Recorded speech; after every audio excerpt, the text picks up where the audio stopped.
nanti di Museum Wahyu. Ketika Rasulullah menerima wahyu dan Allah perintahkan untuk berdakwah, muncullah penentangan. Gunung bahasa Arabnya Jabal. Di Jabal Tur berarti gunung Tur. Jabal Uhud berarti gunung Uhud. Ada peristiwa apa di sini? Bayangkan Bapak Ibu, kita aja barusan berapa menit dari hotel itu? Karena 15 menit. 10 menit ya. 10 menit. Nah Bapak Ibu sekalian terlihat. Mari tengok ke lihat Bapak Ibu ke sebelah kanan kita, sebelah kanan ada gunung yang tertinggi di sana. Yang paling tinggi. Terlihat semua Bapak Ibu. Nah itu namanya Jabal Tur. Namanya gunung Tur. Di sana ada gua, namanya Gua Tur. Dan Rasulullah bersama sahabat Abu Bakar, beliau bersembunyi di gunung tersebut di Gua Tur tadi. Nah, jadi kalau ada yang mengatakan Gua Tur yang mana ini? Gunung Tur yang mana ini, Pak ya? Baik, kita sambil lagi sambil saya jelaskan sedikit. Jabal Tur atau Gunung Tur atau Gua Tur ini tempat di mana Rasulullah bermalam 3 hari 3 malam di sini untuk menghindari pengejaran dari orang kafir Quraisy yang ingin membunuh beliau. Setelah tadi kita melewati Jabal Nur di mana ada Gua Hiro, sekarang kita tiba di Padang Arafah, salah satu tempat yang menjadi rukun haji. Nah, di sini ada bukit Jabal Rahmah ya. Nanti kita akan melihat saja di sana. Iya. Nanti biar masuk video juga biar banyak biar rame.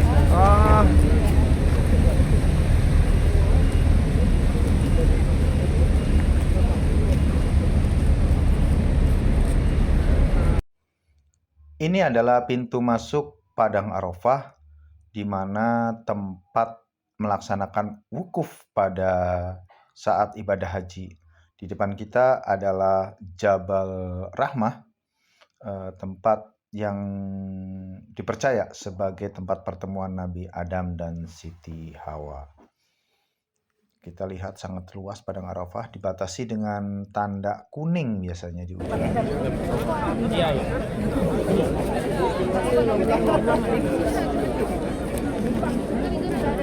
Ya, kita lagi ada di mana? Jabal Rahmah. Ya kita foto dulu Pak.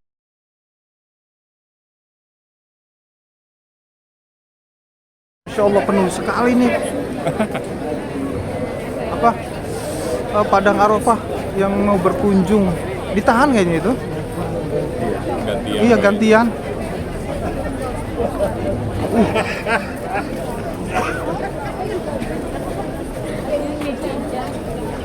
Penuhnya itu loh, ditahan itu penuhnya loh, ketahan loh, yang mau masuk penuhnya. Masya Allah, ini seperti haji aja ini, padat sekali.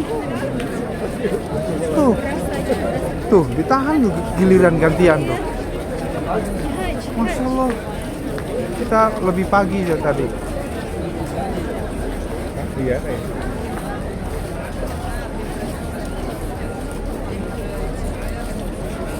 Tadi kan bis masih masuk, sekarang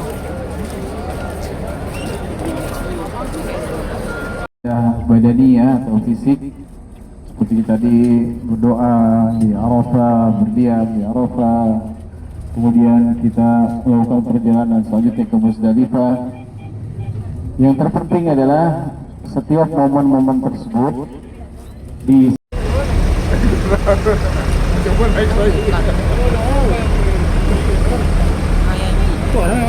orang itu pada naik. Bukan lah. Iya, itu yang pintunya gelap.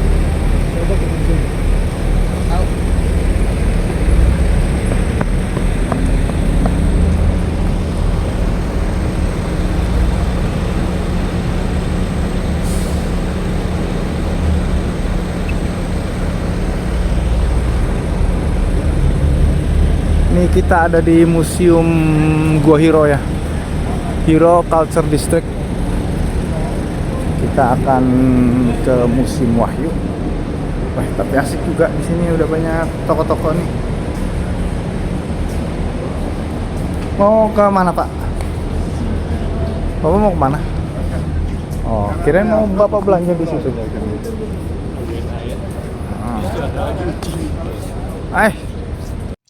Sekarang lokasi ini dijadikan tempat wisata yang disediakan museum, dan nanti juga akan disediakan kereta layang untuk bisa mencapai atau menuju ke Gua Hiro bagi para wisatawan. Ini adalah Gua Hiro, tempat Nabi menerima wahyu. Oh.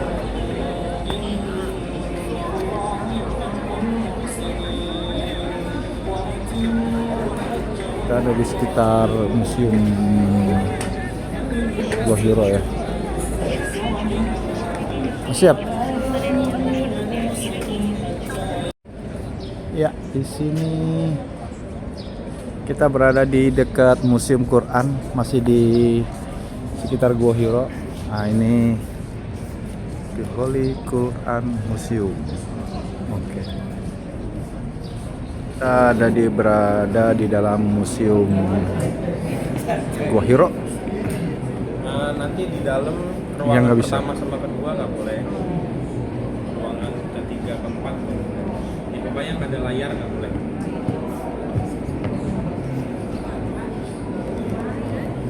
Pada kakeknya yang kelima yaitu Qusay bin Kilab. Siti Khadijah juga merupakan ibu dari semua anak Rasulullah. Pada sedikit, semua anak Rasulullah adalah anak daripada Siti Khadijah kecuali Ibrahim. Beliau jemaah sekalian mendarmakan, mendedikasikan semua hartanya, pikirannya, hatinya, totalitas untuk menemani dan membantu Rasulullah SAW. Dan jemaah sekalian, kalimat inilah yang disampaikan oleh Siti Khadijah ketika menenangkan Rasulullah pada saat turunnya wahyu pertama. Ketika turun wahyu pertama di Gua Hiro, beliau jemaah sekalian menggigil. Kemudian pulang ke rumah jemaah sekalian dari diselimuti dan bercerita akan peristiwa ini. Dan beliau jemaah sekalian menyampaikan kekhawatiran dirinya dengan ungkapan, ada apa denganku ini? Aku mengkhawatirkan diriku ini. Maka Siti Khadijah menenangkan Rasulullah dengan kalimat ini, Absyir fa wallahi la yukhzikallahu abadan. Tenanglah, demi Allah engkau tidak akan dihinakan selama-lamanya. Kenapa jemaah? Siti Khadijah sangat yakin bahwa Rasulullah tidak akan dihinakan selama-lamanya. Beliau menyampaikan alasannya, innaka latasilur rahim. Bahwa engkau memiliki moral akhlak yang baik, engkau sosok yang menyambung tali silaturahmi, berkata dengan berkata yang jujur, membela yang lemah, menghormati tamu dan membela yang benar. Artinya, siapapun yang memiliki moral dan akhlak yang baik tidak akan terhina walau bagaimanapun kondisinya, jemaah sekalian. Dan Siti Khadijah ini membuktikan, jemaah sekalian, kesaksian dan keyakinan Siti Khadijah akan Rasulullah dengan menjadi orang yang paling pertama menyatakan keislamannya. Khairun nisaiha Khadijah bintu Khuwailid. Rasulullah bersabda, sebaik-baiknya wanita adalah ibunda Khadijah bintu Khuwailid. Nah, seperti apa keseharian Siti Khadijah sehingga membentuk pribadi yang luar biasa seperti ini? Rasulullah menggambarkan dalam satu hadis yang sahih bahwa Siti Khadijah tipikal wanita yang sangat perhatian kepada suaminya. Ketika suaminya bepergian, beliau selalu menanti kepulangannya. Satu ketika jemaah sekalian, Rasulullah pulang bepergian. Sebagai sosok yang dinanti, maka disambutnya dengan senang jemaah sekalian. Seperti gaji kalau sudah turun, senang ya, Masya Allah. Ini jemaah sekalian, sosok ini nanti pulang, maka disambutnya dengan senang, dengan gembira. Dan dibaca raut mukanya, gestur tubuhnya nih, nampaknya butuh apa nih? Butuh mandi, butuh makan, butuh minum, atau butuh apa? Nah, ketika itu Rasulullah dilihatnya nampaknya lapar, butuh makan. Maka tanpa disuruh, Siti Khadijah langsung pergi ke dapur, menyediakan makanan yang paling disukai oleh suaminya. Maka jemaah sekalian, karena tindakan inilah Allah Subhanahu wa taala mengutus Sayyidul Malaikah, malaikat Jibril, datang kepada Rasul dan menyampaikan, ya Rasulullah, hadihi Khadijah. Wahai Rasul, ini ada Khadijah di depan pintu, wa ma'aha inaun, membawa nampan berisi makanan dan minuman untukmu. Apabila ia datang kepadamu menghidangkan makanan itu, faqra' 'alaiha salam min rabbiha. Sampaikan salam dari Tuhannya dan sampaikan pula salam dariku, serta berikan kabar gembira kepadanya, akan dibangunkan istana di surga terbuat dari mutiara. Masya Allah, jemaah sekalian. Modalnya apa? Menyediakan makanan. Ganjarannya dapat jaminan salam, jaminan keselamatan dari Allah Azza wa Jalla di dunia dan di akhirat.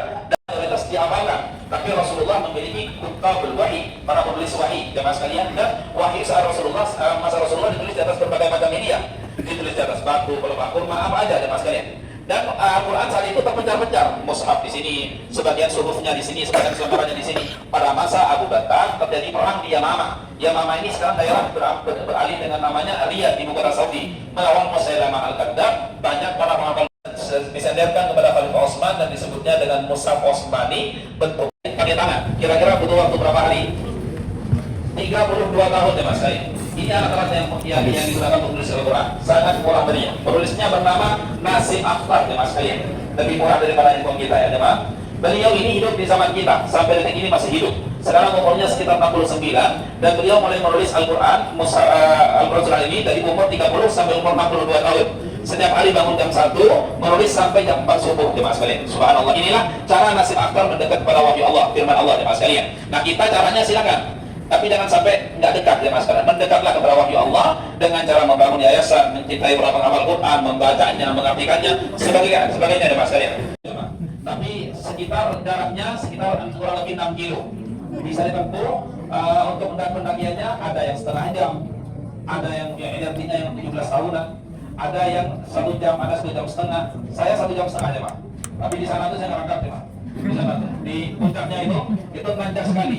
Caranya jangan naik malam hari, karena di situ ada sedikit pegangannya, dan jangan pakai gamis.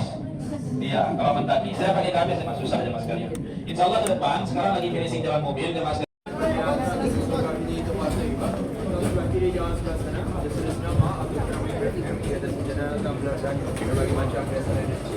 Ya jemaah ibu-ibu ini dilarkan singkat juga semua jemaah tulis nama boleh. Masya Allah, Masya Allah. Jenis makanan jemaah berbagai macam souvenir yang berkaitan dengan musyawarah ataupun juga al-bahirah. Kita Al-Quran bercetakan zaman depan seperti ini. Ini jemaah barukannya untuk dibawa balik ataupun diwakafkan. Baik, silakan berjilal aja. Silakan. Ibu ini tumbler botol tahan panas, tahan dingin. Boleh beza tulis nama Fitriana, Fitriawati, Fitri. Masya Allah. Belanja sini tidak belanja, tutup pintu tidak keluar. Masya Allah. Setelah kita melakukan city tour terakhir di Go Hiro, kita perjalanan kembali pulang ke hotel dari sisi utara Masjidil Haram. Terlihat itu ada Zamzam Tower. Ini adalah di sekitaran Terminal Gaza di sisi utara. Ini merupakan perluasan dari Masjidil Haram ya. Perluasan Yang di sebelah kanan ini ada terminal namanya Terminal Gaza. Jadi memang bagi jamaah-jamaah umroh ya. Mudah-mudahan kita bisa kembali ke sini ya. Oke, sekian dulu